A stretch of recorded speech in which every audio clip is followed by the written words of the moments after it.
Урматтуу Кыргызстандын асызат айымдары, апалар, эжелер жана карындаштар. Сиздерди жадырап жайнап кирип келген жаз майрамы менен чын диlimden куттуктайм. Ушул жазда сиздердин мээримдүү жүрөгүңүздөрдө кубаныч уялап, жүзүңүздөрдөн күлкү кетпей, бактылуу болушуңуздарга тилектешмин.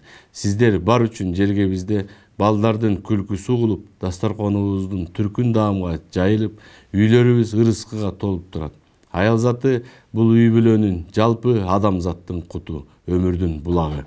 Аял заты Каныкейдин акылмандыгын, Жаңыл мырзанын каармандыгын, Курманжан датканын кайраттуулугун жүрөгүнө сиңирген асызат адамдар.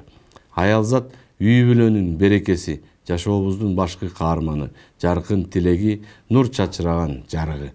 Балдарына болгон сүйүүсү чексиз, жан дүйнөсү назик, жаркын адам. Аял затын урматтап сыйлай билүү ар бирибиздин ыйык милдетибиз. Ардактуу энелер, кымбаттуу эже карындаштар, бүгүн сиздер үчүн өзгөчө күн. Сиздер күн сайын белек алууга жана урмат сыйга татыктуусуздар. Ар дайым жүзүңүздөрдөн жылмаюу кетпесин. Сиздерге берекеси төгүлгөн жакшылыктарды каалайм. Жергебизде тынчтык, токчулук болсун. Майрамыңыздар куттуу болсун. Сиздерди урматтоо менен Кыргыз Республикасынын Ички иштер министри.